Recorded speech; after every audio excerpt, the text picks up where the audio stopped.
Welcome, sleepy soul. I'm your storyteller tonight, here to help you drift into deep, peaceful sleep. Before we begin, don't forget to like the video and subscribe for more bedtime stories. Let me know in the comments where you're watching from and what time it is. And if there's a story you'd like to hear next, I'd love to know that too. I had always been the type to hold onto cars far longer than most people thought reasonable. My dad used to joke that if a car still ran, there was no reason to replace it until the wheels physically came off. That mindset stuck with me well into my late 20s.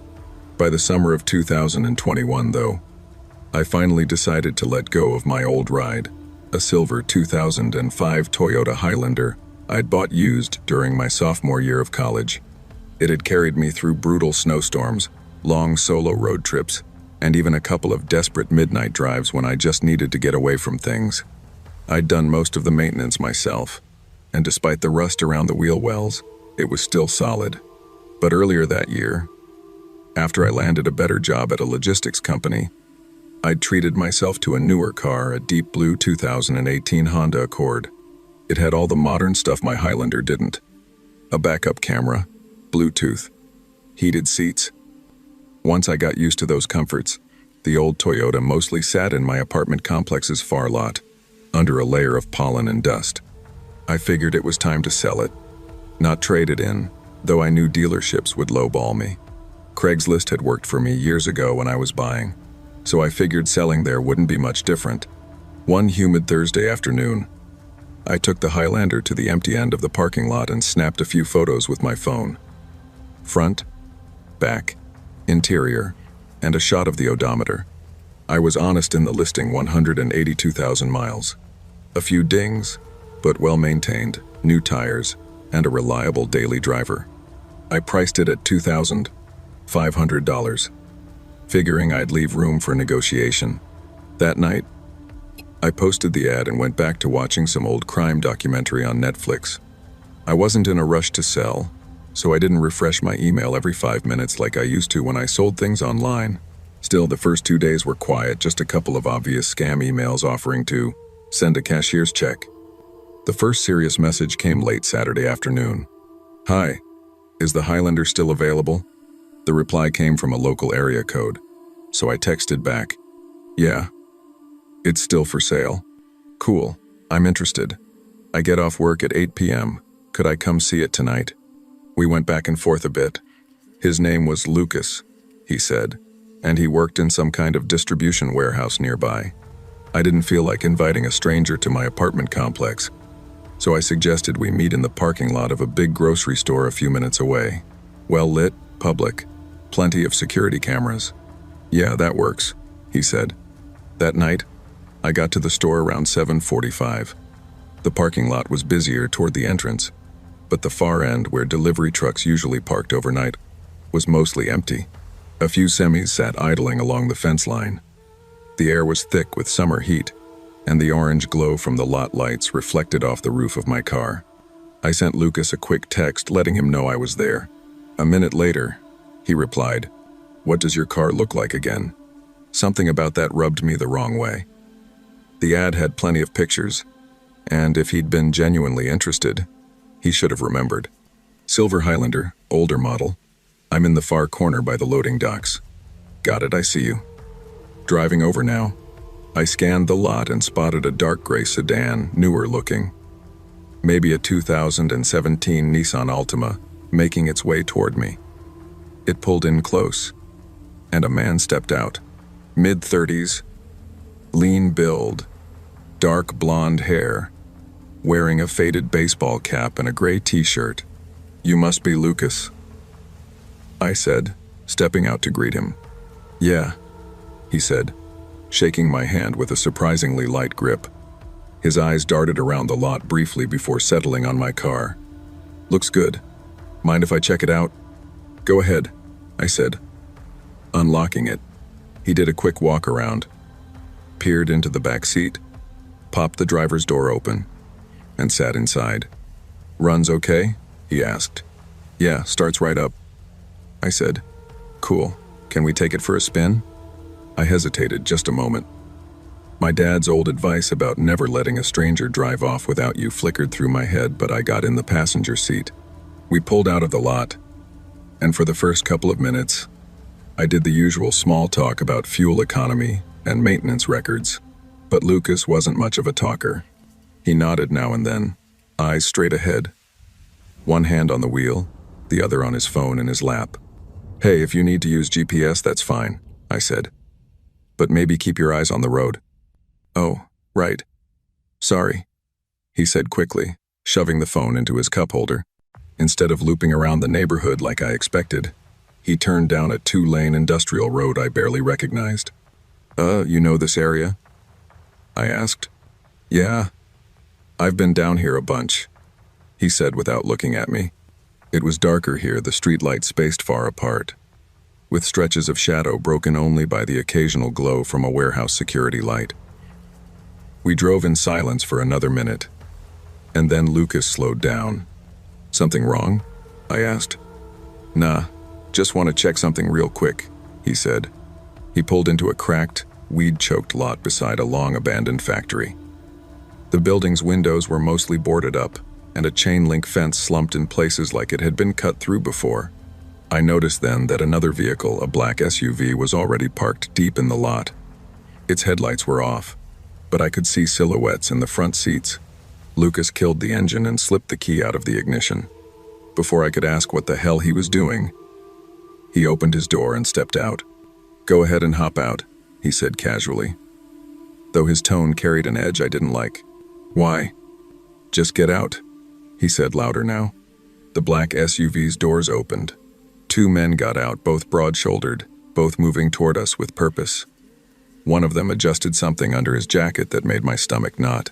Lucas was now in front of the Highlander, motioning for me to get out. The 2 men were maybe 40 feet away, walking faster. I knew right then what this was. Thankfully, my dad's paranoia had rubbed off on me in one other way. I always kept the spare key in my pocket when showing a car. Lucas had the main key, but that didn't matter if I could get into the driver's seat fast enough. I slid my hand into my pocket, feeling the cold metal ridges of the spare key. My heart pounded so loud it drowned out the cicadas in the trees. Lucas came around toward my door, his face tightening. "Out. Now." The 2 other men were maybe 15 feet away. I hit the lock button in my pocket, lunged across to the driver's seat, jammed the spare key into the ignition, and turned it.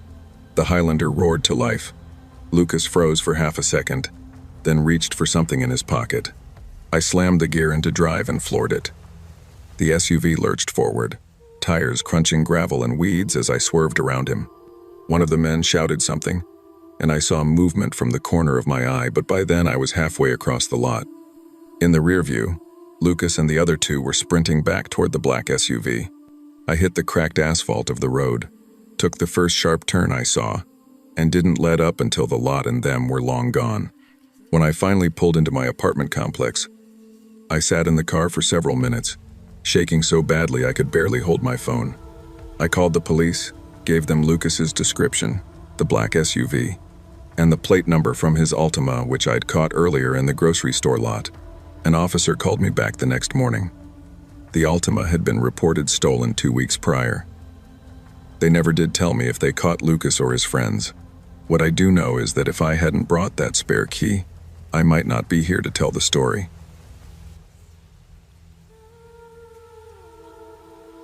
I never imagined that looking for a room to rent would teach me more about danger than anything my parents had ever warned me about. In the summer I turned 19. I was in that strange in-between space, not a kid anymore, but not fully independent either. I'd been accepted into Westford Community College, a decent school about an hour away from the small town where my parents lived. My plan was simple: get a place near campus, keep my grocery store job part-time, and finally start living my own life. But there was one problem. I was broke. When you're 19 and working for $13 an hour, the math doesn't stretch far. My parents could help here and there, but they weren't in a position to bankroll an apartment for me. My stepdad was a mechanic who took whatever jobs came in, and my mom worked the front desk at a dental office part-time. Rent in Westford was brutal. Even sharing an apartment meant $500, $700 a month, plus utilities. I'd been saving since junior year. but most of it had gone to my car, a used 2008 Corolla that I prayed would last until I graduated. I figured if I could find something around $300, $350 with utilities included, I could scrape by and still eat something other than ramen. That number became my obsession. Most nights, after my shift at the store, I'd sit on my bed scrolling through listings, Facebook Marketplace, local classifieds, and of course, Craigslist. Craigslist was the Wild West of rental ads. Some listings were vague to the point of absurdity. Room for rent. Call for details. Others were obvious scams. Blurry pictures, addresses that didn't exist, or application fees you had to pay before even seeing the place. The few decent ones I found either wanted a huge deposit or were gone within hours of posting. I did go see one place early on. It was a rundown duplex where the guy showing it kept referring to the great lighting, which I realized meant there are no blinds. He also casually mentioned his pet snake, which, when I asked where it was, he gestured to an open glass tank in the living room. I left quickly. 2 weeks before classes started, I was getting desperate. One Thursday night around 11 p.m. I saw it. Room for rent. $300. Mo. All utilities included. The ad had 3 clear photos. A kitchen with stainless steel appliances and granite counters. A living room with a big brown sectional and a flat screen on the wall. A bedroom with pale yellow walls and a neatly made bed. The description was short but specific. Female preferred. I've had bad experiences with male roommates. Too messy. Too loud. Quiet, clean home and safe neighborhood. You'll have the upstairs mostly to yourself.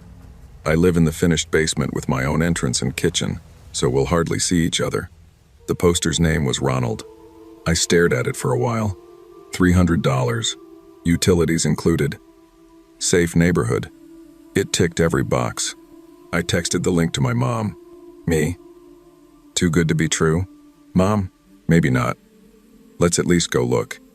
The next morning I called the number in the ad. Ronald answered on the second ring. "Hi, this is Ronald," he said, friendly but brisk. I introduced myself and asked if the room was still available. "Sure is," he said. "You're in luck. Had a girl lined up for it last week, but she backed out. You sound like a student?" I told him I was starting at Westford in a few weeks. "Perfect. That's usually who I rent to. I like having someone who's busy and not throwing parties. My last male roommate." He trailed off and chuckled. Let's just say it didn't work out. We agreed my mom and I would come see the place Saturday afternoon. That Saturday was sweltering. My mom drove, sipping an iced coffee while I tried not to sweat through my t-shirt. Ronald's address was in the northern part of the city, a quiet residential area with older homes. The lawns were neat, some with flower beds, some with little American flags stuck in the ground. The house itself was white with dark blue shutters and a short brick walkway leading to the porch. Ronald opened the door almost immediately after we knocked. He looked late 40s, maybe early 50s, average build, polo shirt tucked into khaki shorts, hair combed neatly to the side. His smile was wide. "Come on in," he said. "Good to meet you both." The living room was just like the photo, tidy, clean, smelling faintly of lemon cleaner. The television was off. No clutter anywhere. My mom immediately struck up conversation about the neighborhood, the heat, how hard it was to find affordable rent. Ronald nodded, laughing here and there. I hung back, taking in the space. Something about it felt staged, like a model home. No framed photos, no books or magazines, not even a single coffee mug left out. "Let me show you your room," Ronald said. We turned toward the stairs, but instead of going up, he opened a door beside the kitchen that led down. I hesitated. He had said I'd be upstairs. The basement was finished, technically. Beige carpet, low ceiling, and one small, ground-level window covered by a thick curtain. "This would be yours," Ronald said cheerfully, opening the door to a tiny room. It had a twin bed and a small dresser. No closet, no window. Bathrooms down the hall. We'd share it. He pointed to an open doorway across from the bathroom. "That's my room there." His room had no door. Just an opening into a space with a bed and a dresser. I forced a polite smile while thinking, nope, absolutely not. We went back up, and he gestured to 3 open doors. These are the other girls' rooms, he said. I peeked in. Each was perfectly clean beds made, but no clothes, no laptop, no personal items. One had men's shirts hanging in the closet. They let me store a few things, Ronald said quickly. They don't mind. I thought, why would paying tenants be fine with that? As we headed for the door, Ronald turned to me. Your mom mentioned you'll be here next week while they're on vacation. Why don't you come by one evening? Have dinner with me and the girls. See if we all get along. I smiled. Sure. The second we got in the car, I said, I'm not living there. My mom frowned. Why not? It's clean. It's cheap. And he seemed nice. Mom, he lied. He said I'd be upstairs, but the room's in the basement. With him. No door on his room. We'd share a bathroom. And those other rooms? No one lives there. She looked skeptical. You're being paranoid. I'm being realistic, I said. It took my stepdad later telling her flat out, no way she's living there, before she dropped it. That night, I went to report the Craigslist ad. It was gone. Completely deleted. I don't know what Ronald's actual plan was, but I do know this. If I had gone to that dinner, I don't think I would have come home.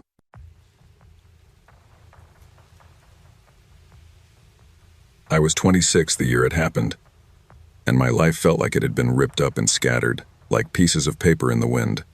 I had just gotten out of a messy breakup with my fiancé, left the apartment we'd shared for almost 3 years, and was couch surfing between friends while working long shifts at the hospital as an ER tech. Everything felt temporary.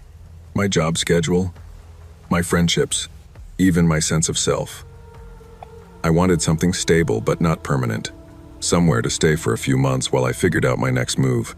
The thing is, apartments in Everford, a medium-sized city in Pennsylvania, were expensive, even the dingy ones. So I turned to Craigslist, even though my friends told me that's where nightmares start. I told myself I'd be careful. Public meeting first, check the place in daylight, trust my gut. The listing was short, almost too short. Room available in 2-bedroom apartment. $450 month. Utilities included. Quiet place. No drama. Must be responsible. Clean. Available immediately. Do available. No photos of the actual bedroom. Just one blurry picture of a beige living room with an overstuffed couch. The poster's name was Michael Rowan, 32 years old. Office worker. I called the number and a deep, slow voice answered. Yeah, this is Michael. I introduced myself. Explained my situation, and he sounded almost relieved. That's fine. Look, I'm not looking for anything fancy either. Just somebody who won't bring trouble into my home. You free to meet? We set up a meeting for the next afternoon at a cafe near downtown. When I walked into the cafe, he was already there, sitting in the corner with a mug of coffee that looked untouched. He was tall, maybe 6'2", pale skin, dark brown hair cropped short, wireframe glasses. He wore a dark green sweater despite it being late spring. You must be Jordan, he said, standing halfway to shake my hand. His grip was firm but not aggressive. His eyes, a kind of flat, stormy gray, studied me for a moment too long. But I shrugged it off.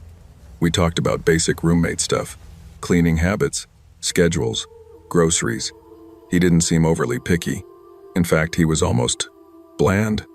No parties, no drugs, no overnight guests, just the usual, he said, sipping his coffee finally.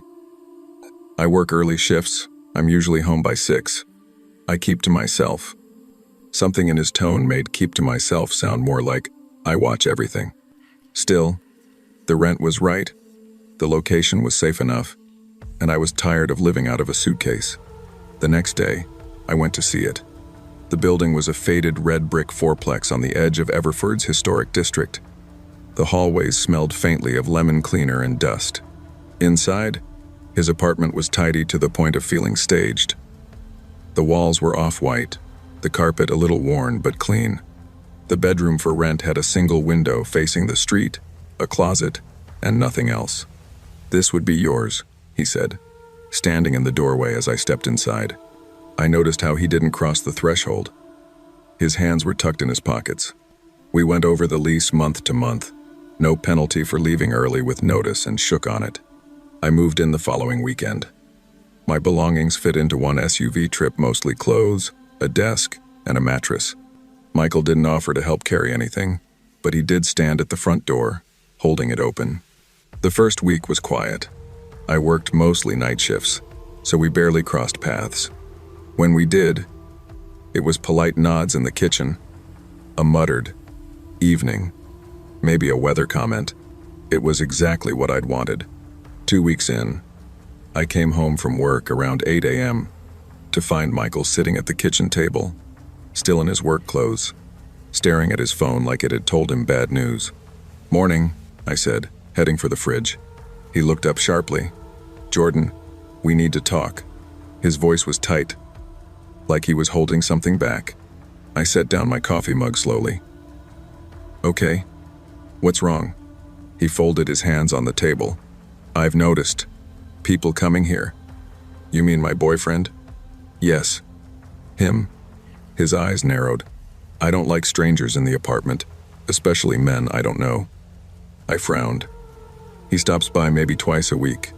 10 minutes, tops. He doesn't stay overnight." "That's not the point," Michael said, leaning forward. "The neighbors see. They talk. People are asking me questions." "What kind of questions?"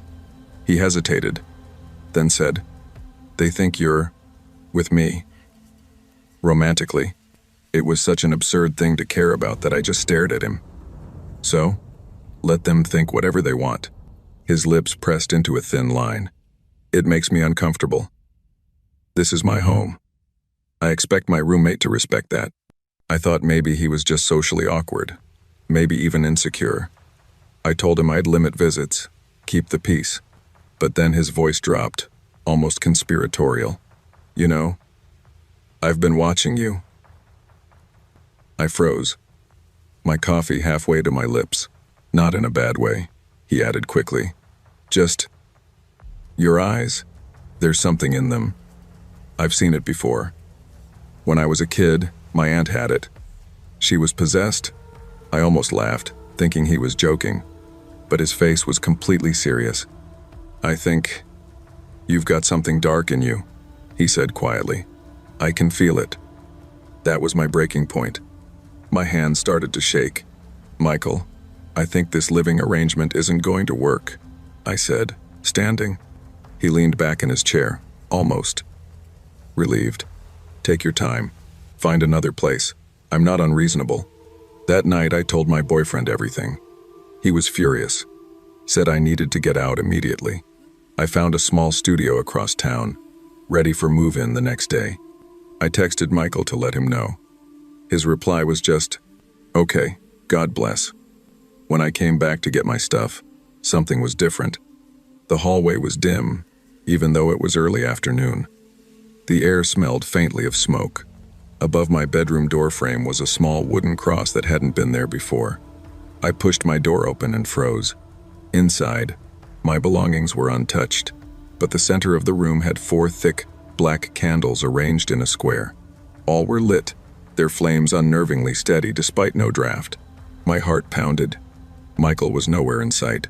I grabbed my things in a frenzy, throwing clothes into bags, unplugging my lamp, shoving my mattress upright to drag it out. When I finally stepped into the hallway, I heard his voice from the kitchen. Calm and deliberate. "You can leave, but what's in you will follow." I didn't answer. I didn't look at him. I just kept walking. That evening, he texted me one last time before I blocked him. "I pray you face the darkness in you before it's too late." It's been years, but the memory still tightens my chest. I haven't had a roommate since. I still use Craigslist, but only for furniture, never for living situations. And sometimes, when I pass that side of town, I think about the cross, the candles, and the way his voice carried that final day, like he truly believed every word. I never thought a Craigslist apartment hunt would be the kind of thing I'd remember for the rest of my life, at least not for the wrong reasons. Back in 2013, I was 23. living in a tiny two-bedroom apartment in Hartford, Connecticut, with my best friend and roommate, Megan. The apartment was on the third floor of an old brick building on Maple Street, the kind of place where the stairs creaked, the windows froze shut in winter, and you could hear every argument your neighbors had through the walls. Megan and I had met in our sophomore year of college. She was majoring in marketing. I was studying English, and we'd both been stuck in awful freshman dorm situations before we found each other. By the time we graduated, living together felt like the natural thing to do. But after 2 years in that little apartment, rent kept creeping up. I worked as an administrative assistant for a small insurance company, steady paycheck, but not much left over after bills. Megan was a junior account manager at an ad agency, pulling long hours but not making much more than I was.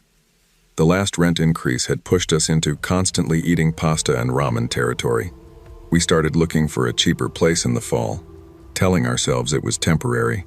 The first few weeks of apartment hunting were discouraging. Every time we found something in our price range, it was either already taken or so run down we wouldn't have lasted a month. The few realtors we talked to basically laughed when we told them our budget. So we turned to Craigslist. I had a love-hate relationship with it. On one hand, it was free, easy, and sometimes you could find real gems. On the other, it was crawling with creeps, scams, and listings that seemed designed to waste your time. I made rules for myself years before: always bring someone with me, tell another person where I'm going, and if something feels off, leave immediately. Craigslist doesn't give you a second chance when things go wrong. Megan understood and agreed completely.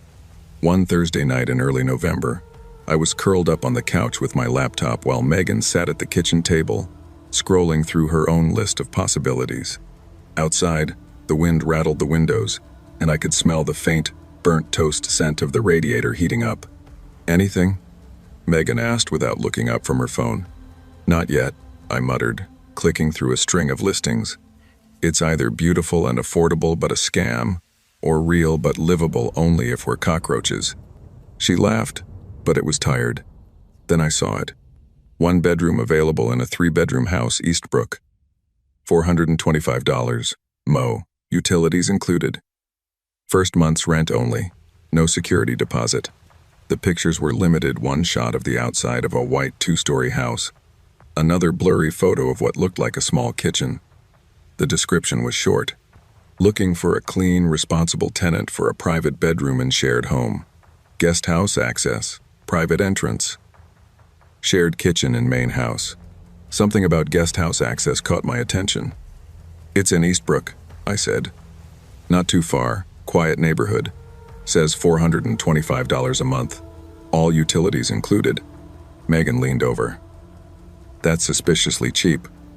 "Yeah, but maybe the house is old. Or maybe the owner just wants someone fast." We decided it was worth sending an email, nothing to lose. I typed, "Hi, my name is Emily. My roommate and I are interested in the available room. We'd love to schedule a viewing." Less than an hour later, I had a reply.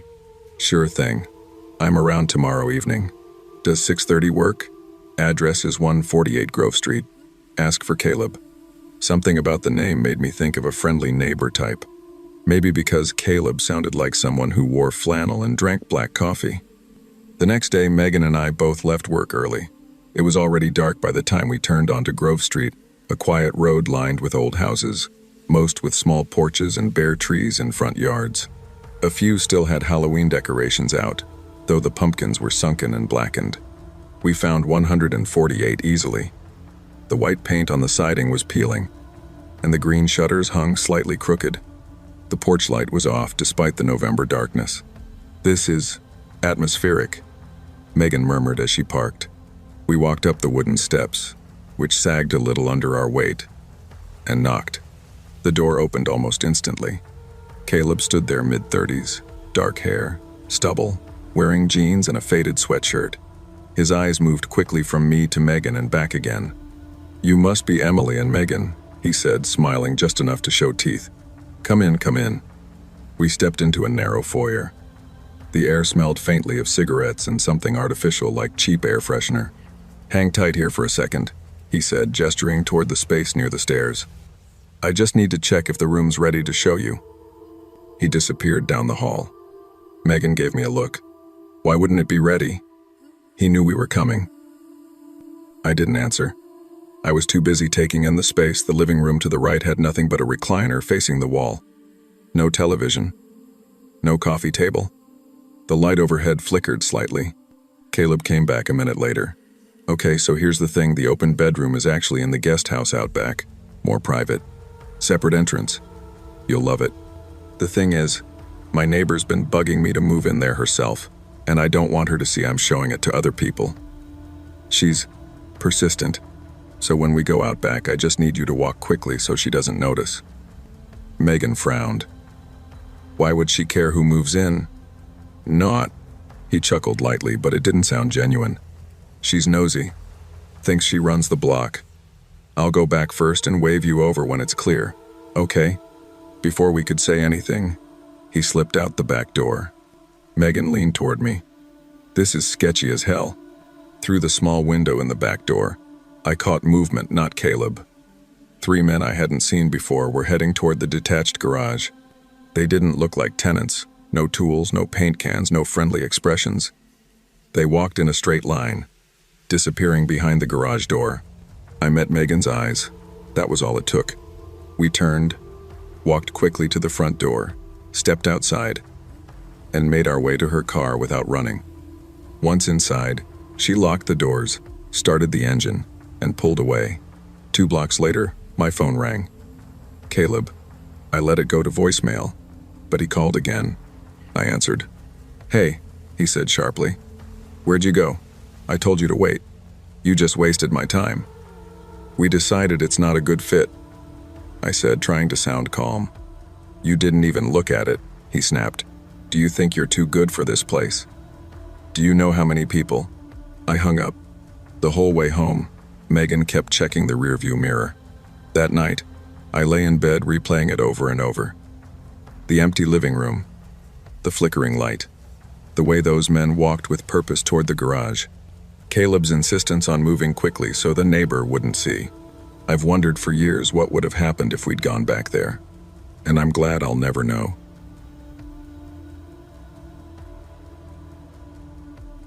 I never thought something as harmless as buying a second-hand item online could lead me into one of the creepiest situations of my life. I've been collecting antique porcelain dolls since I was about 17. I'm 29 now, and what started as a quirky little hobby passed down from my grandmother has turned into a passion. I hunt estate sales, thrift stores, and on occasion Craigslist, though I've always been careful with that last one. Craigslist has this unpredictability. Sometimes you find treasure, sometimes you find trouble. My grandmother was the one who got me started. She passed when I was in my early 20s and I inherited her entire collection. They sat on tall oak shelves in her living room, their pale faces and glass eyes catching the sunlight through lace curtains. To anyone else, they probably looked creepy. To me, they were pieces of family history. Each doll had a name my grandmother gave it. Each had a tiny story written on an index card she kept inside its dress pocket. I've kept up the tradition, adding my own finds to the collection. So, when I got a text from my friend Amber one Thursday evening saying, "Check your email right now, this is so you," I didn't think much of it until I opened the link. It was a Craigslist listing. The title was plain. Lot of antique dolls plus extras, $50. The pictures told a different story. 7 porcelain dolls in lace dresses, all clearly older. A small wooden cradle, miniature accessories, tiny hats, parasols, even a little rocking chair. Any collector knows that accessories alone can fetch more than the asking price. $50 for the whole lot was an absolute steal. I didn't hesitate. I emailed the seller right away. "Hi, I'm very interested in your doll lot. I can pick up as soon as possible. Please let me know if it's still available." Then, nothing. Hours passed. I assumed someone else had beaten me to it. That happens all the time with good Craigslist deals. Blink and you miss it. At 9:42 p.m., I got a reply. "Sorry, I've been out all day. When can you pick up?" Sent from my iPhone. The timing was odd, but I was thrilled. I wrote back, "Hi. Tomorrow works for me. What time and where should I meet you? No answer. I figured they'd get back to me in the morning. The next day, I woke up sluggish. Daylight savings had just hit, and my body wasn't adjusting well. I didn't check my phone until 10:03 a.m. That's when I saw the second email from the seller. I waited at the chapel school for 10 minutes and you're not here, so I'm leaving. I blinked at the screen, confused. I hadn't gotten any message confirming a time or place the night before. I'd gone to bed expecting details later. I quickly wrote back, "I'm so sorry. I never got a time for today. Just your first message last night. I just woke up. I can still meet today if you're available. I'm happy to come to you." Within minutes, another reply. "It's fine. I can meet you in an hour at the school." The chapel school again. I opened Google Maps. There were 2 Chapel Academy listings in that town, both about 30 minutes away. I emailed to ask which one exactly. No response. Now, I hate standing people up, even unintentionally. And this was such a good deal, I didn't want to lose it. So, I decided to guess. I picked the one that seemed more central. On my way out the door, I sent another email. "I'm heading to the Chapel Academy on Willow Lane. See you soon." The drive was calm but quiet. It was a Saturday, and the streets were almost empty. When I pulled up, the school parking lot was closed off by a chain. The building was clearly shut down for the weekend. I parked just outside on the side street. 5 minutes later, a black SUV pulled up and stopped directly beside me. The windows were tinted, but when the driver's side rolled down, I saw a man in his late 30s behind the wheel. The passenger was a woman around the same age, her blonde hair in a messy ponytail. In the back seat, 2 large German shepherds paced restlessly, their nails clicking against the floor. The man stayed in his seat. The woman stepped out holding a large cardboard box. She smiled. "Hi, you must be Melanie?" "Yes," I nodded, stepping toward her. "Here's the lot. You can look through it if you want." The box was heavy, sealed except for the top flaps, which she pulled open to show lace skirts and porcelain faces. My collector's heart leapt. "This is perfect," I said, pulling out a $50 bill. As she took it, still chatting casually about downsizing her collection, I caught movement in my peripheral vision. The man had gotten out of the SUV. At first, I thought maybe he was going to open the back hatch to check the dogs, but no. Instead of walking the short path around the front of the SUV toward his wife, he circled the entire back of the vehicle and came up behind me. He didn't say a word. When I turned, startled, he was standing just close enough to be in my blind spot. His mouth was pulled into a half smile that didn't reach his eyes. In fact, his eyes didn't meet mine at all. Every nerve in my body went rigid. Something was wrong. I suddenly realized the way we were standing, the woman in front of me, the SUV to my right, my own car to my left, and him behind me. I was boxed in. The air felt heavy. My mind screamed, "Move." I snapped the box shut, muttered, "Thanks," and threw it into my passenger seat without taking my eyes off him. The woman kept talking, but I barely heard her.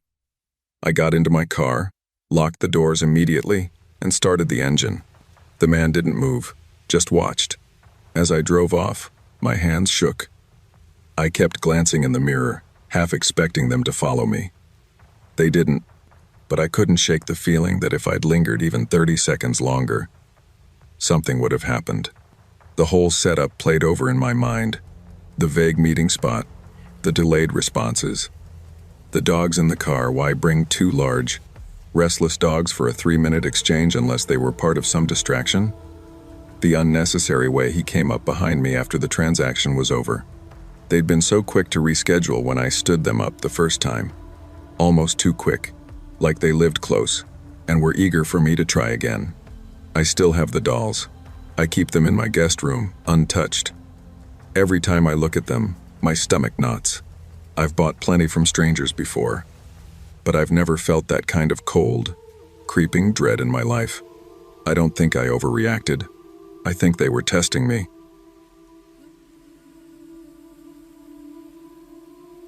I never thought a boring Tuesday afternoon at work would turn into one of the scariest experiences of my life. It started the same way as most slow days at the insurance office do me at my desk, absent-mindedly clicking between spreadsheets I didn't care about, and the internet tabs I shouldn't have open. I've been with the company for 5 years, long enough to know that when the phones are dead, there's nothing to do but kill time until 5 o'clock. I'm Kelsey Myers, 28, and I work in a beige cubicle that feels like the inside of a waiting room. I live alone in a little duplex in the northern part of Riverton, Oregon, a mid-sized town where everyone pretends they know everyone else. But half the faces you see at the grocery store are complete strangers.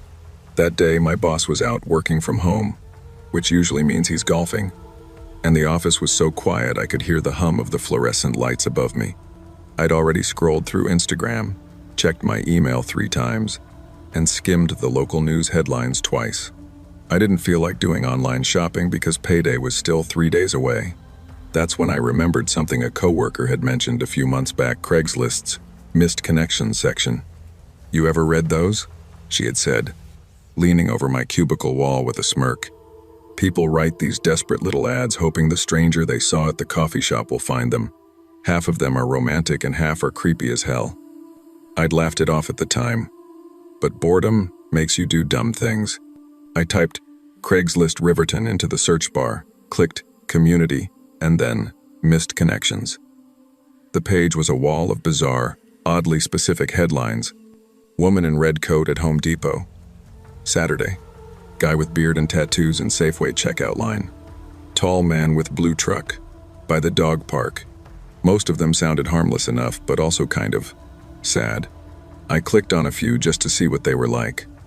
Some were overly poetic, others blunt and awkward. I was halfway through reading one about someone longing for the woman with the green scarf when a headline stopped me cold. Blonde in Riverton. Thursday night walk and Saturday at Riverton Plaza. Something about it made my stomach tighten. My mouse hovered over the link before I clicked. The post read, "Saw you walking on Maple Avenue Thursday night, white hoodie, headphones in. Saw you again Saturday at Riverton Plaza, Target parking lot wearing a denim jacket.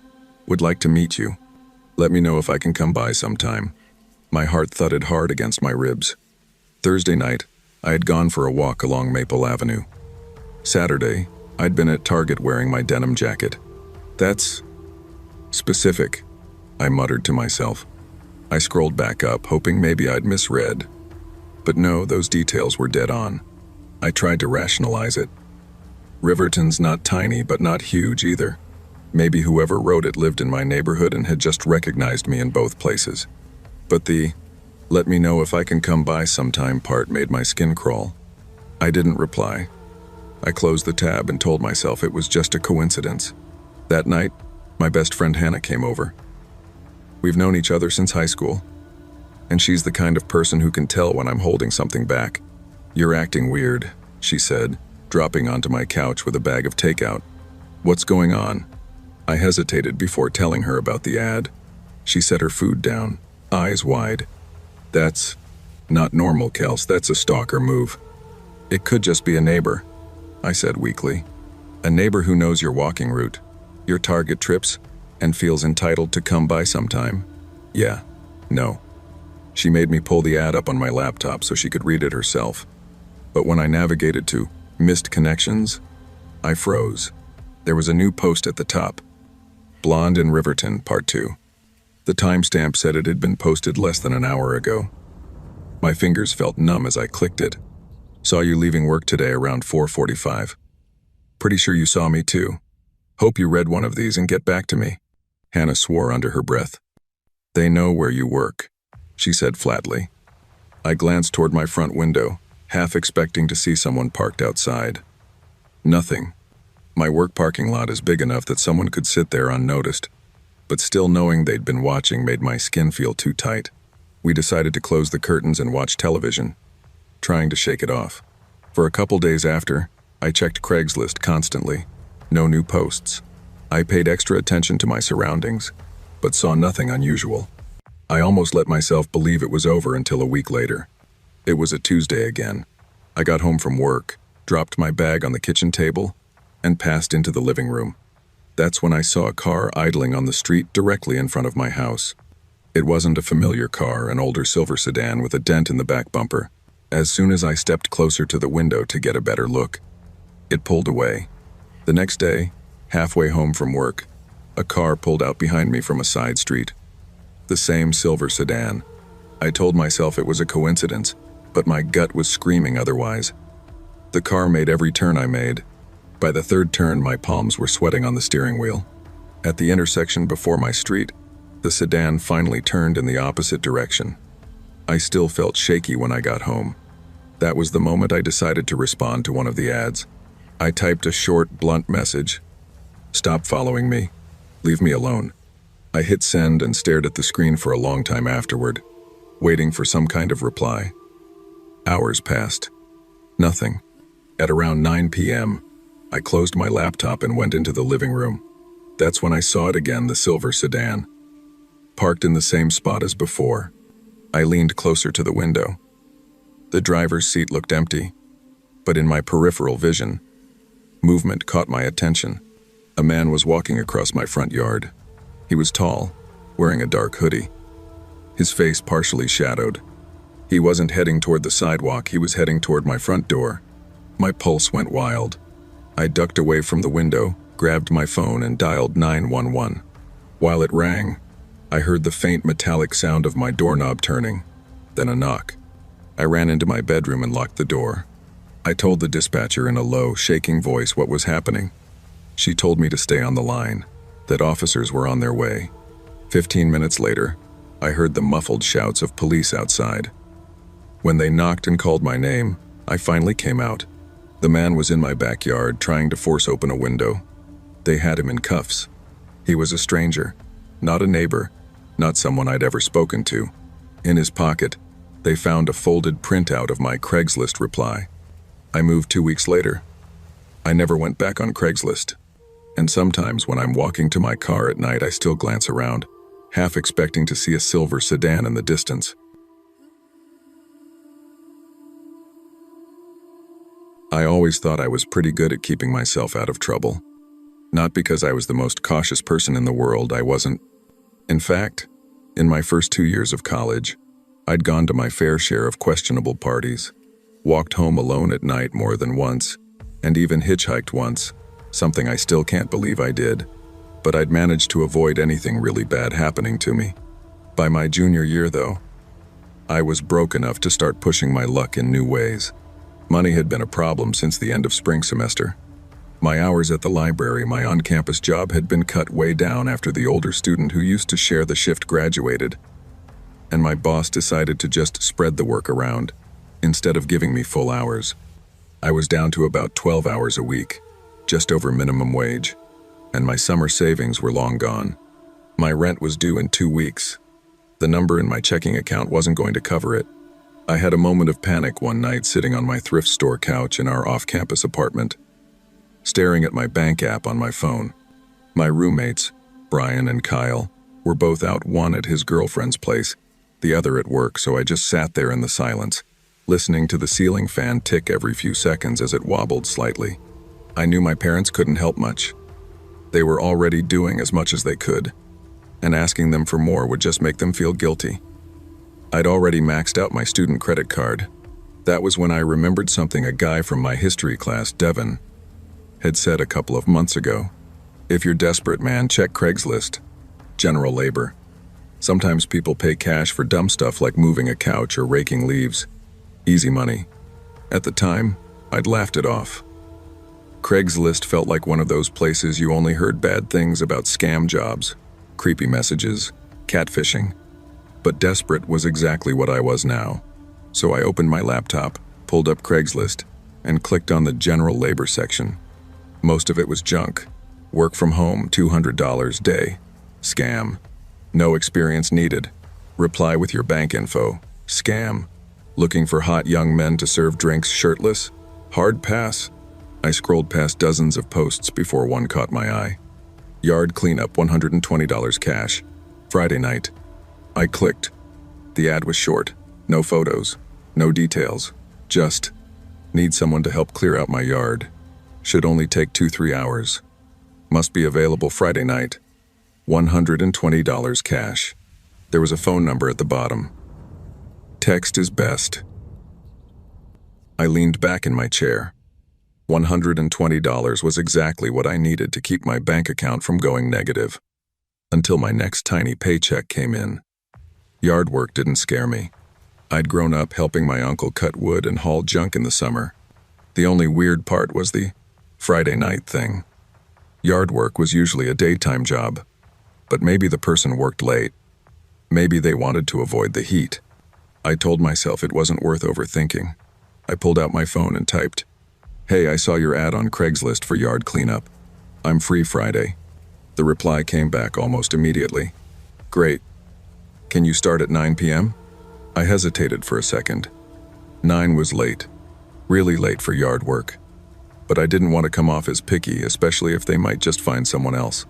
"Yeah, that's fine. What's the address?" They sent it. 54 Alderwood Lane. No name. No other instructions. Friday rolled around and by 8:30, I'd eaten a quick microwave dinner and changed into old jeans, a gray t-shirt, and work gloves. I grabbed a flashlight from the kitchen drawer mostly out of habit, since it was summer and the streetlights would probably be enough. It was about a 20-minute drive from my apartment to Alderwood Lane. As I got closer, the houses got older and farther apart. This was one of those neighborhoods where the streetlights were spaced so far that between them was just blackness. Alderwood Lane was quiet. No cars on the road, no kids playing outside, just the hum of my tires on the asphalt. Number 54 was near the end of the street, a white 2-story house with dark shutters and a big front yard. I slowed. Squinting, there were no lights on inside. None on the porch either. I parked at the curb, pulled out my phone and texted, "Here." No reply. I sat for a minute, engine running, before deciding to just walk up and knock. The front porch groaned under my weight as I climbed the 3 steps. The wood felt slightly soft under my boots, like it hadn't been sealed in years. I rang the doorbell. Waited. Nothing. I knocked, a little harder. Still nothing. I checked my phone. Address was correct.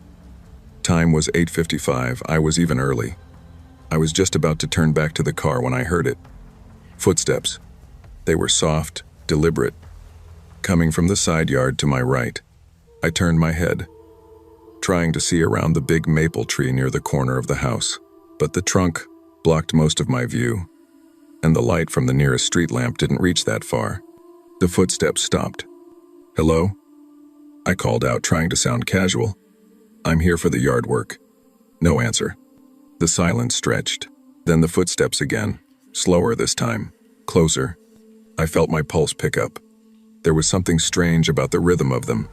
Not hurried, not relaxed, just measured. Is this the right place?" I called, my voice coming out tighter than I meant. Nothing. Every instinct I had was telling me this wasn't right. I turned, walked down the porch steps, and made my way toward my car without looking back. I unlocked the door, slid inside, and locked it immediately. When I looked up, the yard was empty. The tree stood still. I started the engine. Halfway down Alderwood, headlights flared in my mirror. A car had pulled out behind me. I hadn't seen it parked anywhere when I arrived. I told myself it was nothing. Just another neighbor heading out. But when I turned left at the stop sign, they turned left. When I merged onto the highway, they merged too. By then, my heart was hammering. I took the next exit suddenly, hoping to throw them off. They followed. For the next 5 minutes, I made random turns through side streets, each time hoping the headlights would keep going. Each time, they stayed right behind me. When I finally got close to campus, I made one last turn sharp right onto a side street lined with parked cars. My pursuer kept going straight. I sat there in the dark for a moment, breathing hard, before driving the last few blocks home. They never texted me back, never explained, and I never went back to Alderwood Lane, because I'm almost certain those footsteps in that car belonged to the same person, and whatever they had planned, it wasn't yard work.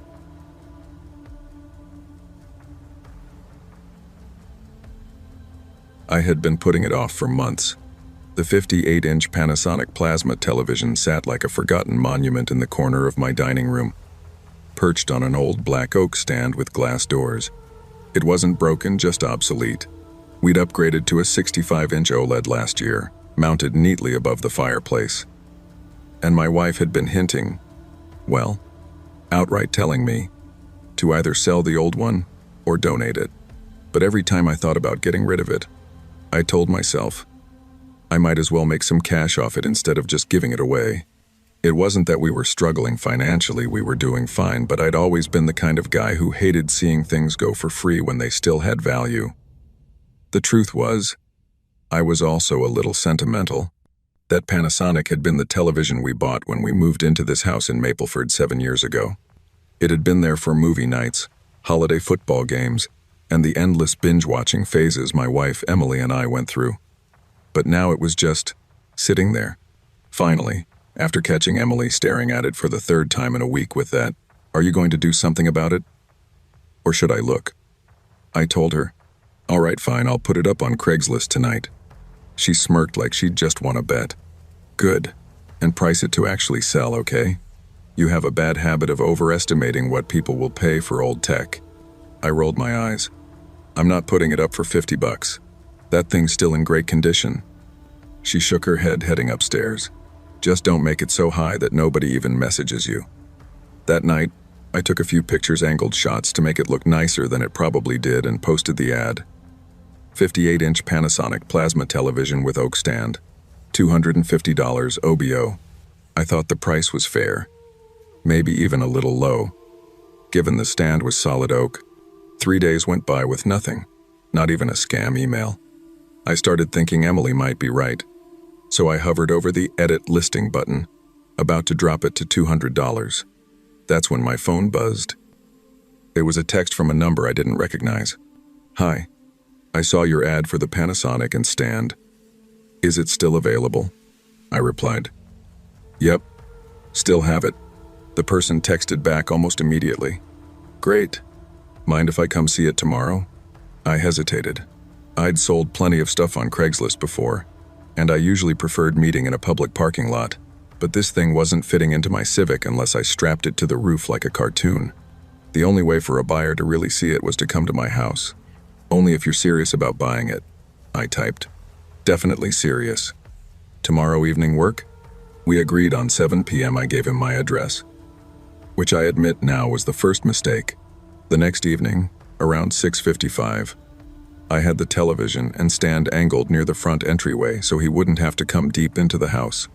Emily was upstairs folding laundry, and the smell of whatever she had in the oven was drifting down chicken, maybe. 7:10. No show. 7:30. Still nothing. I texted him. "You still coming?" "Yep, sorry. Running behind. Be there soon." It was almost 8 o'clock when headlights finally rolled down our street. I got up from the couch expecting to see a truck or SUV, but instead a small silver Corolla slowed in front of the house. My immediate thought was, there's no way the television and stand are fitting in there. The car didn't stop. It crawled past, then pulled over half a block down. I frowned, watching it idle for a moment before the driver's door opened. The man who stepped out was younger than I expected, mid-22nd maybe. He had a gray hoodie pulled over his head despite the mild weather, hands shoved in the front pocket as he walked up the sidewalk. When he reached the steps, I opened the door. "You must be Mike?" That was the name he'd given in the text. "Yeah," he said, his voice quiet, eyes darting past me into the house. "All right, well, here it is." I stepped aside so he could see the television and stand. He stood there for a few seconds, expression unreadable. Then, "I like it. I can get it Friday. Don't get paid until then." I blinked. "So? You can't buy it tonight?" "Number, just wanted to see it first." My irritation flared. "You could have mentioned that before driving over." He shrugged, still looking around the entryway. Something about the way his gaze lingered not on the television, but down the hallway toward the living room made my stomach tighten. "Well," I said, moving toward the door, "guess I'll see if it's still available Friday. Have a good night." He gave a small nod, then stepped outside. I shut the door, exhaling. Emily's footsteps creaked on the stairs. That was quick. "Did he take it?" "Number says he's broke till Friday." She frowned. "Then why?" She stopped, glancing toward the dining room window. Why did he just walk around the side of the house? I froze. What? I saw him through the bedroom window earlier. He didn't go back to his car. He went into the backyard. My pulse jumped. I hurried to the front window and peered out. The silver Corolla was still parked down the street, idling. What the hell? I muttered, moving to the back of the house. I flicked on the porch light and peered through the blinds. At first, nothing. Just the shadowed lawn and the fence. Where exactly? I asked over my shoulder. By the big bush near the shed, she said. I stepped to the side, angling my view, and that's when I saw him. Crouched low, half hidden by the bush, head turned toward the house. For a moment, my brain tried to rationalize it. Maybe he dropped something. Maybe. Number. I slid the window open an inch. Hey. My voice came out sharper than I expected. You need to get out of here right now before I call the cops. He froze, then suddenly bolted, sprinting across the yard, around the side, and down the street.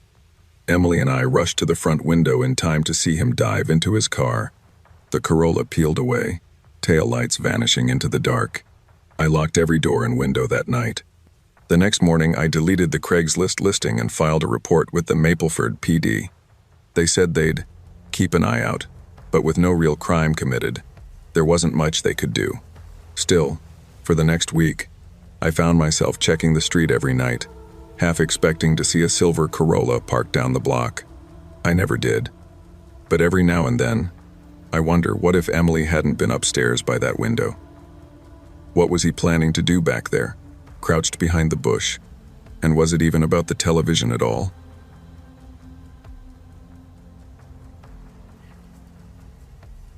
I never planned on buying a car in the middle of winter. When I first moved out of my mom's house in late September, I told myself I could survive without one. Masonville's buses were slow, sure, but they ran to most parts of the city, and I didn't have the savings to take on another big expense. I was 20 years old, working part-time at Danner's Hardware, and paying rent on a small studio apartment that always smelled faintly of whatever my downstairs neighbor was cooking. That apartment wasn't much to look at, one room with peeling paint, a fridge that hummed loud enough to keep me awake some nights, and a single window facing an alleyway. But it was mine. No one could tell me to turn the television down, and I didn't have to answer to my mom's questions about where I'd been or why I came home so late. Still, the bus was a problem. In October, I was late to work 3 times because my route just didn't show up. I tried explaining to my manager, but he gave me that tight smile that said, "I don't care." After the 3rd time, he told me if I couldn't reliably get there on time, they'd find someone who could. I didn't have a backup plan. So, in early November, I started seriously looking at used cars. The problem was my budget. I had about $2,200 total in savings, but I wasn't willing to spend every penny. That meant my price range was under $1,800, which in Masonville meant my choices were old, high mileage, and sometimes sketchy. At first, I looked at Facebook Marketplace. Every listing seemed to come with the words, "needs work," or "runs great but just needs transmission." Then I switched to Craigslist, where at least the search filters let me weed out some of the junk. I started checking every night after work, scrolling through pages of rusted-out trucks, dented minivans, and weirdly vague ads with no photos. And then after about a week, I saw it. $1,999. Toyota Camry, $1,500. Good condition, runs well. The pictures showed a green Camry with faded paint but no obvious damage. The odometer reading in the photo said 160,221 miles. The description was short but reassuring. Reliable car. New tires last year, no major issues. Selling because I upgraded. Clean title in hand. It even had a photo of the engine bay, which was cleaner than I expected for a car that old. I emailed the seller. "Hi, I'm interested in the Camry. Is it still available?" About 40 minutes later, I got a reply. "Hey, this is Greg. Yeah, still got it. You can come check it out tonight or tomorrow." I typed back, "Tomorrow would be better. Could we meet somewhere public?" Maybe the Walmart lot on Route 12? He replied almost immediately, I'd rather just do it at my place so you can see all the paperwork. I'm in Birchwood, just outside Masonville. Safe neighborhood. I'm home after 8. I hesitated. Birchwood wasn't a bad area. It was the kind of suburban neighborhood with maple-lined streets and nearly identical houses, but the after 8 part made me pause. Still, I wanted the car, and he sounded straightforward. I told him I didn't have a car of my own and would be taking the bus. He gave me directions from the nearest stop and said it was an easy 4-block walk. Part 2, the trip to Birchwood and first red flags. The next evening, I left work at 7:15, grabbed a quick sandwich from Lawson's Deli, and caught the 7:45 bus to Birchwood. The bus ride was quiet, just me, a man in a dark coat scrolling on his phone, and an older woman knitting. By the time we got to Birchwood, the sky was a deep purple, the air crisp. The walk from the bus stop took me past houses that all looked like they'd been built in the same year. Neat lawns, leaf piles raked to the curb, front porches with rocking chairs. When I turned onto Birchwood Lane, I saw the Camry parked in his driveway. That calmed me, at least the car existed. I walked up and knocked on the front door. Nothing. A minute later, my phone buzzed. Come on in. Doors unlocked. I frowned. Most sellers I'd met before came outside, especially if they'd never met me. I texted back, Can you come out? I'm at the door. No reply. I looked at the Camry again, then back at the house. My brain said this was weird, but my gut said maybe he was just in the middle of something. Against better judgment, I turned the doorknob. The smell inside was stale, not dirty, just like the air hadn't been circulated in a while. The living room was dim, lit only by the flicker of a muted television in the corner. Hello? I called. From deeper in the house, a man's voice answered. Hey, back here, in the kitchen. The voice sounded casual, but there was an echo to it, like the kitchen was mostly empty. I stepped inside, closing the door behind me. The coffee table was cluttered with unopened mail, a half-empty water bottle, and a set of car keys. I was halfway down the hall when every light in the house went out. The lights went out so fast it was like someone had hit a single switch for the whole house. 1 second I could see the hallway ahead of me, the faint glow from the muted television behind me. The next, nothing. Pitch black.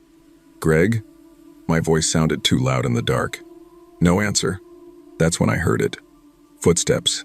Quick. Solid. Coming from the kitchen. They weren't slow, cautious steps. They were closing the distance. My pulse slammed against my ribs. I turned, trying to remember which way the door was. My hand brushed the wall. Smooth paint, no frame, and I shuffled sideways, heart pounding in my throat. Look, man, A hand grabbed my arm. Strong, rough fingers wrapping tight around my left bicep. I jerked hard, twisting my body. The grip slipped just enough for me to rip free. I lunged forward in the dark, my hip slamming into something, a chair, and my shin cracking against the coffee table. Pain shot up my leg, but adrenaline drowned it out. My hands fumbled through empty space until they hit something cold metal. A doorknob. I wrenched it open. Cold night air rushed in. Even without the porch light, the glow of the street lamps made everything clearer. I didn't look back. I bolted down the steps, past the Camry, down the driveway. My shoes slapped the pavement, breath tearing from my throat in ragged gasps. At the end of the street, I risked a glance over my shoulder. The porch was empty. The front door hung open, black inside. I didn't stop until I reached the bus stop at the corner of Pinecrest and Alder. I stood under the flickering streetlight, scanning the dark in every direction. My phone said the next bus was 13 minutes away. 13 minutes. I kept my back to the metal bench, eyes on the street I'd just run from. Every shadow looked like someone moving. Every car that passed made me tense. But nothing happened. No one came. When the bus finally arrived, I stepped on without a word, took the seat by the window, and kept my eyes glued to the sidewalk as we pulled away.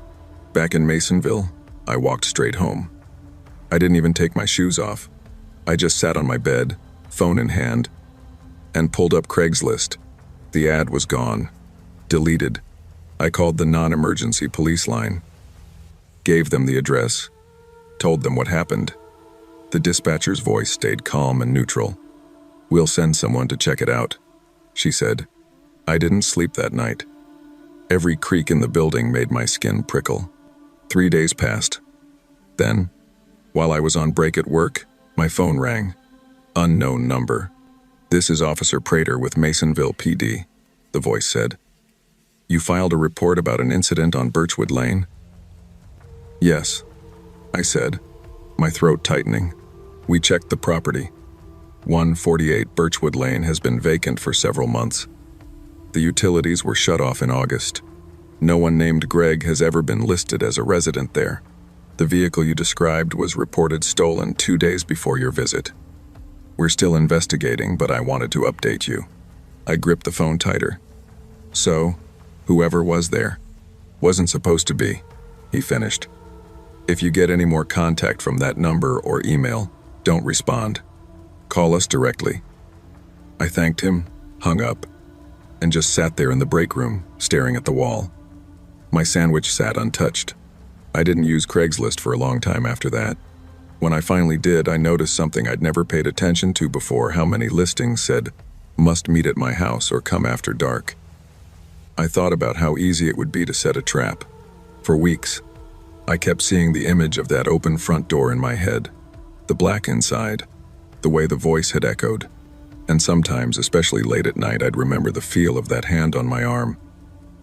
The grip so tight it felt like it might leave bruises. I never found out who Greg really was, and maybe it's better I didn't.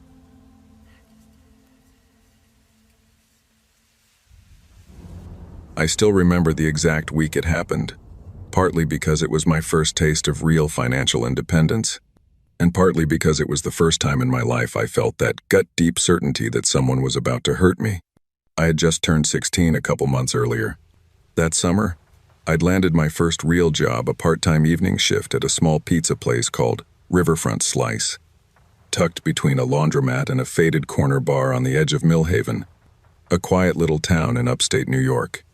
The job didn't pay much minimum wage, plus the occasional tip when someone ordered at the counter, but after 2 months of folding boxes, slicing pies, and wiping down greasy prep tables, I'd managed to save up a little over $350. Most kids my age blew their first paychecks on sneakers or nights out. Me? I wanted a gaming PC. Not just wanted, needed. My old laptop wheezed just opening a browser, and I'd been watching YouTube videos of buttery smooth gameplay for years, envious of every frame. I told myself that the second I had enough cash, I'd hunt down a decent setup, even if it was used. That's how I found myself spending almost every evening after work scrolling through Craigslist.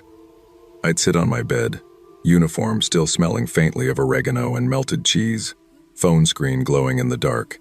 I refreshed the computers section like it was a slot machine, hoping something good would pop up. At first, nothing really grabbed me. Either the specs were too low, the price was too high, or the pictures screamed 7 years of dust and spilled Mountain Dew. I was getting impatient. Then, one Tuesday night, I saw it. Alienware Aurora R7 $220. The ad was bare bones 3 photos of a black and silver tower, specs listed in a short paragraph, and a line at the end. Upgraded to a newer PC.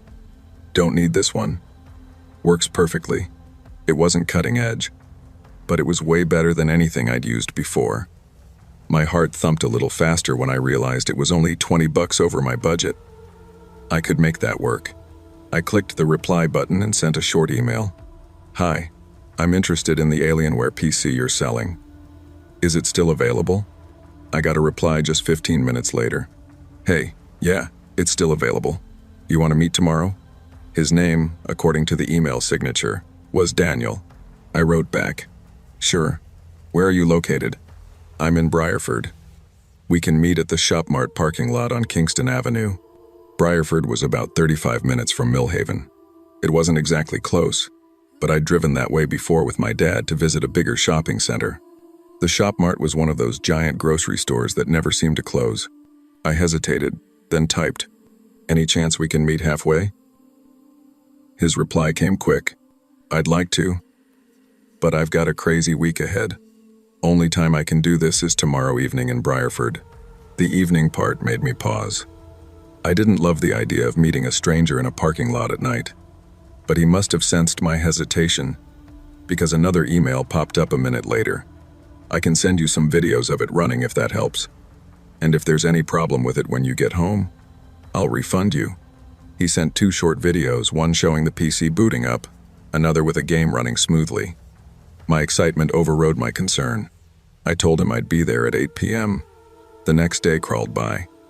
At school, I found myself doodling PC parts in the margins of my notebook. At work, I couldn't focus. All I could think about was tomorrow night.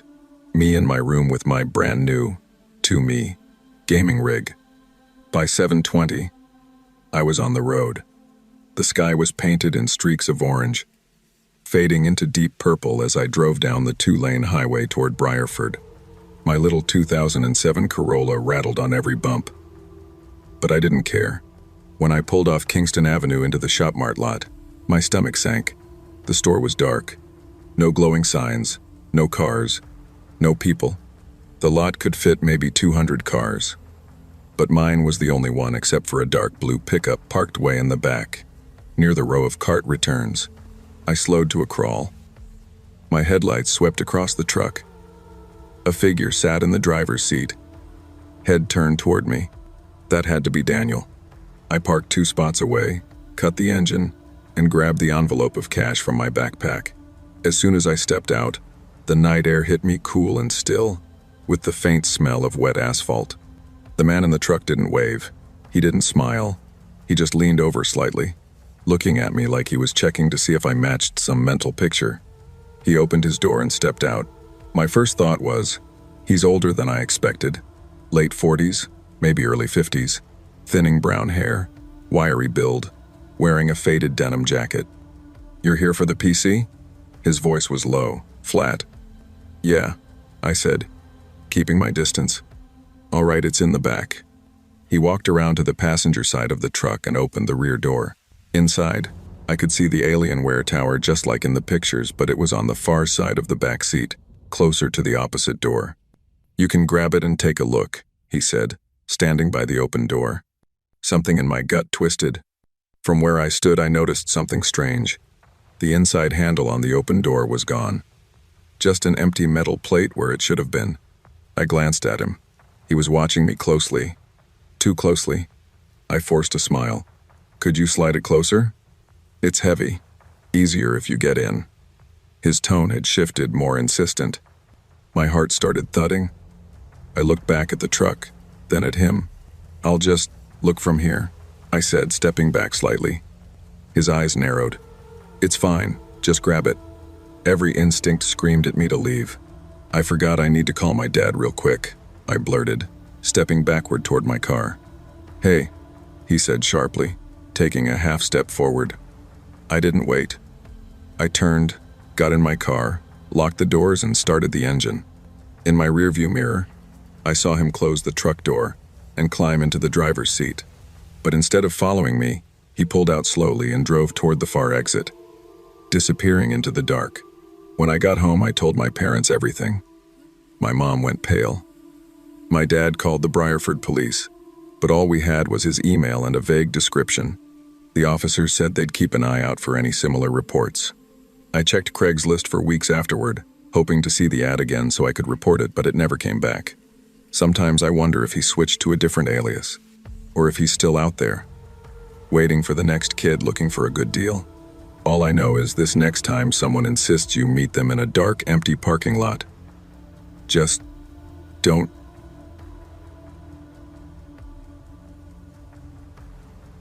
I wasn't desperate, but I was close. It was late September, and the apartment lease I'd been on for the last year was ending in 2 weeks. My landlord had already lined up another tenant, so there was no extending my stay. The problem was, I didn't want another 1-year lease. I only needed somewhere to live for maybe 3 or 4 months until a new job in another city started. Most regular apartment complexes didn't care about that detail. They wanted 12 months or nothing. Craigslist, on the other hand, was full of people subletting or renting out a spare bedroom without all the formalities. I had my reservations about it. My mom, of course, thought it was a magnet for creeps, as she put it. But the truth was, Craigslist had helped me before. A couple of years ago, I found my first roommate there, no drama, no issues. So, I wasn't walking into this blind. Still, my gut told me to be careful this time. I spent the first week scrolling through listings on my lunch breaks. Most were junk. Either they wanted way too much money for what they were offering, or the photos looked like they were taken in 2006 on a flip phone, blurry, dim, and cropped so you couldn't see the stains on the carpet. But then one Wednesday night, I found it. Room available in quiet home. Furnished, month to month, utilities included. The photos weren't amazing, but they were better. The room had a bed, a small desk, and a window with white blinds.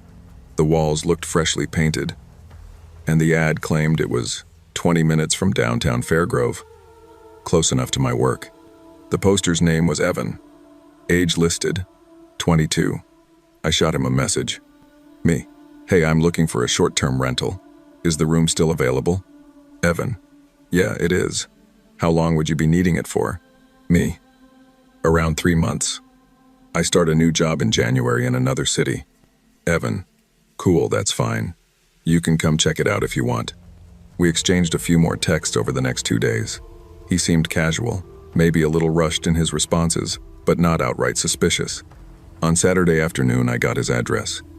The GPS took me through Fairgrove's outskirts, past small auto shops, empty lots, and a few boarded-up convenience stores.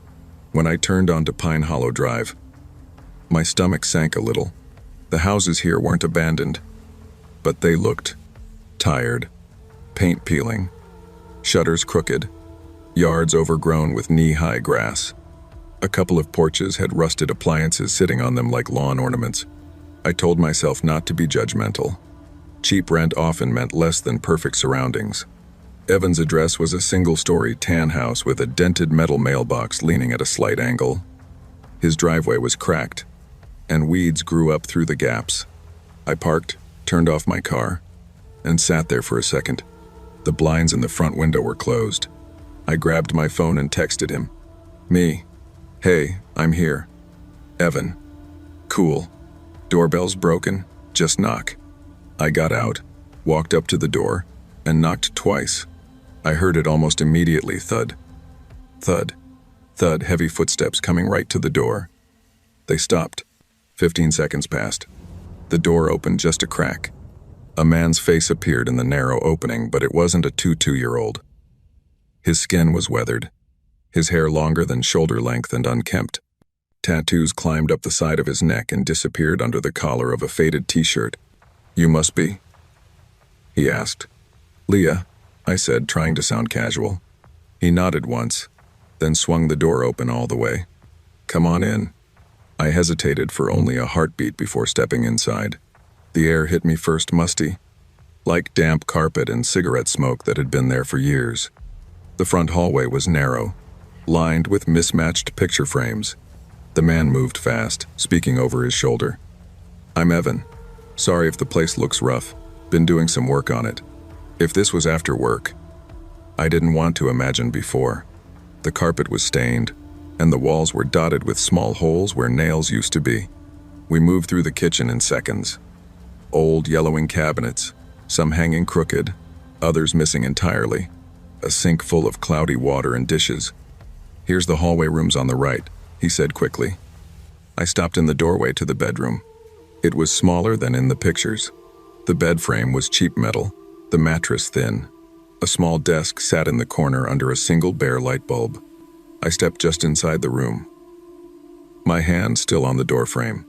Yeah, so it's furnished, Evan said, leaning in the hall. Something about the way he was watching me made my skin crawl. His eyes were locked on me, unblinking, like he was waiting for something.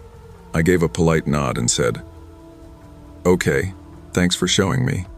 That's when his face changed. The casual, almost rushed demeanor vanished. His jaw tightened, his eyes narrowed. You're not even gonna look at the closet? He asked flatly. I shook my head. No, that's fine. I should. Before I could finish, he stepped toward me. It wasn't a normal step, it was deliberate, fast, like he wanted to close the distance. I instinctively backed up. He matched my pace. My chest tightened. I think I'm gonna go, I said, my voice cracking. He kept walking toward me, his eyes locked on mine, his mouth a thin line. I turned sharply, moving past him into the hallway. His footsteps followed immediately. I picked up speed. So did he. By the time I reached the front door, my hands were shaking. I yanked it open and bolted onto the porch. I didn't look back until I was halfway to my car.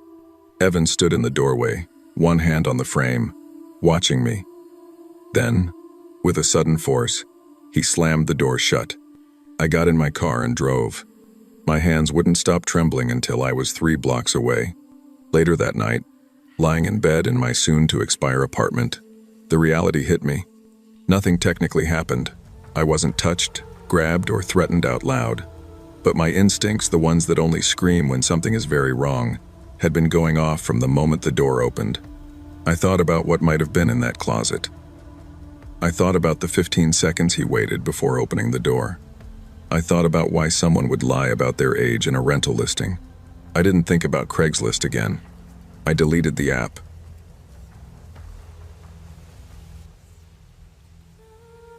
I never thought buying something secondhand could turn into one of the most unsettling nights of my life. It was late October, one of those stretches of the year when the sun dipped before dinner and the woods near my property turned into an ocean of shadows. My name's Nathan Cole. I live just outside a small town in rural Virginia called Beach Hollow, about an hour from the coast. People here are the kind who fix their own roofs, hunt their own deer, and trade equipment like baseball cards. For the past 6 months, I'd been trying to renovate my place, an old, weather-worn farmhouse that my uncle left me when he passed. The roof still leaked in heavy rain, the barn doors were barely hanging on their hinges, and the driveway looked more like a dried-up creek bed than a road. But the project that was eating me alive was hauling materials from the nearest lumber yard. My truck could only carry so much in its bed, and the cost of renting a flatbed trailer every week was ridiculous. Why not just buy one used? My neighbor Rick suggested over coffee one morning. Because I don't have the kind of money they're asking for new ones, I replied. Exactly, he smirked. Used. Around here, someone's always selling. That's when Craigslist came to mind. In Beach Hollow, it wasn't just a place for city people to unload furniture, it was a tool everyone used for tractors, sawmills, wood stoves, you name it. I'd sold a riding mower through it just last year. That afternoon, I sat at my kitchen table with my laptop and a mug of black coffee, scrolling past listings. Some were outrageously overpriced. Others were already marked, sold. Then one caught my eye. Flatbed trailer, lightly used, 18-foot, $750. Must go. The pictures showed a decent steel frame, no obvious rust, new tires, and most importantly, no absurd price tag. The seller's name was Derek Miller. His message was short and friendly. Still available. Come by tomorrow afternoon if you want to check it out. I'm about an hour north of you, just past Weston Pines. Text me when you're on the way. Weston Pines was deep country, dense forest, gravel roads, and long stretches without cell service. That didn't bother me. I'd driven that way dozens of times to pick up hay bales or visit my cousin. The next day was clear but cold. The kind of crisp air that made you see your breath. I texted Derek before leaving. Me. Heading your way. Should be there around 4. Derek. Sounds good. Drive slow on the last 2 miles, road's rough. I loaded my toolbox in the passenger seat just in case the trailer needed a quick fix before hauling it. My truck's engine growled against the long incline out of town. Pavement turned to dirt, dirt to gravel, and the deeper I went, the more the trees closed in over the road. The GPS showed I was 10 minutes out when I passed a weathered sign that read, Weston Pines, Pop. 142. It was barely a town, just a gas station, a boarded-up diner, and a mailbox cluster half hidden under pine branches. By the time I turned onto Derek's road, it was already feeling like late evening. The canopy overhead turned the light dim and green, like I was driving underwater. His driveway was more of a single-lane gravel strip disappearing into the woods. I eased in slowly, tires crunching over stones. After about 50 yards, the trees broke into a small clearing. A cabin sat in the middle, dark brown siding. Tin roof, smoke curling from a crooked chimney. I looked for the trailer immediately, expecting to see it propped somewhere near the driveway. Nothing. Not in the grass, not near the cabin. Nowhere. I parked and killed the engine. The silence out here was so complete it made my ears ring. I got out and called, "Derek?" No answer. I figured he might be inside, so I stepped up onto the wooden porch and knocked. The boards flexed under my weight. Curtains covered the windows from the inside, so I couldn't see in. 30 seconds passed. Then a minute. I was about to knock again when my phone buzzed in my jacket pocket. A text. "Derek." Around back. Trailers behind the cabin. Something in my chest tightened. Maybe it was the fact that I'd been here a good 2 minutes without seeing another soul. Or maybe it was just the suddenness of the message. But my gut felt heavier.